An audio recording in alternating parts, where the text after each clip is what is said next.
नकली सुना बेपारी गिरफ। नकली सुना शंख दे लोकों को ठकुवा दुई अभियुक्त को गिरफ कर कोरापुट सदर पुलिस। गिरफ दुई अभियुक्त को मध्य जड़े चित्रसेन खसला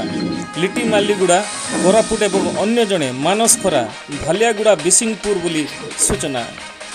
अभियुक्त माने सुना शंख कही जनक ठारू 4,35,000 टंका ठके करथिबा बेले उक्त शंख नकली बोली जानिबा परे सदर थाना रे अभियोग होइथिला एवं उपरोक्त दुई जन को सदर पुलिस गिरफ करथिबा बेले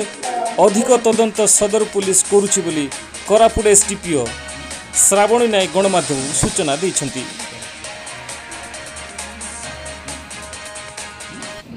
होची बोली विशेष सूत्र सदर थाना पुलिस को खबर आसतिला परे परे आमे जो इंक्वायरी करथिलु आमर विक्टिम धनपति आरएलए ठारू से शंख किनिबा उद्देश्य रे 5 कोटी टंकार शंख देबे बोली कही चित्रसेन खोसला लिट्टी मालीगुड़ा गाँव एवं मानस खरा बिसिंगपुर थाना अंतर्गत भालीगुड़ा गाँव अटंती जो माने कि तांको सहित डीलिंग करथिले एवं एही डीलिंगटा अगस्त 2023 मसिया रे तांको सहित होइथिला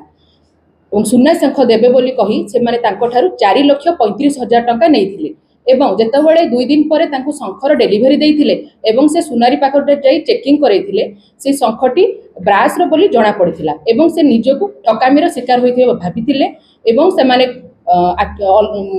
चित्रसेन खोसला और मानस खरा सहित कंटाक्ट करथिले जे तांको पैसा को फेरे देबा पई तो जेतबेले बहुत दिन बीती जायला फेरे नथिले से माने आसी सदर थाना रे रिपोर्ट करथिले एवं सदर थाना रे टीम जेतबेले जाई रेड करथिला सेतबेले हम चित्रसेन खोसला एवं मानस खरा को धरि पाइथिलु एवं तांकर पर्सनल सर्च करी हमें तांकर 50,000 टंका जब्त करिछु। एबे भी तदंत चालू रही एवं एही रैकेट रे आहुरी अन्य माने संपुक्त अछि बोली खबर आछि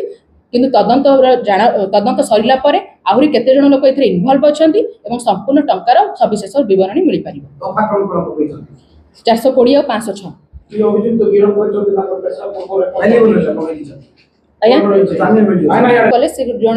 से बारिपदर लोक अटंती एवं नंदपुर बासिंदा से गोटे एनजीओ चलाउछंती बारिपदर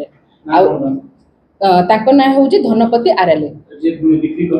जे बिक्री कले चित्रसेन खोसला से निजको सांबादिक बोली कहउछंती एवं से पेशारे सांबादिक अटंती से लिट्टी मालीगुड़ा गाँव अटंती।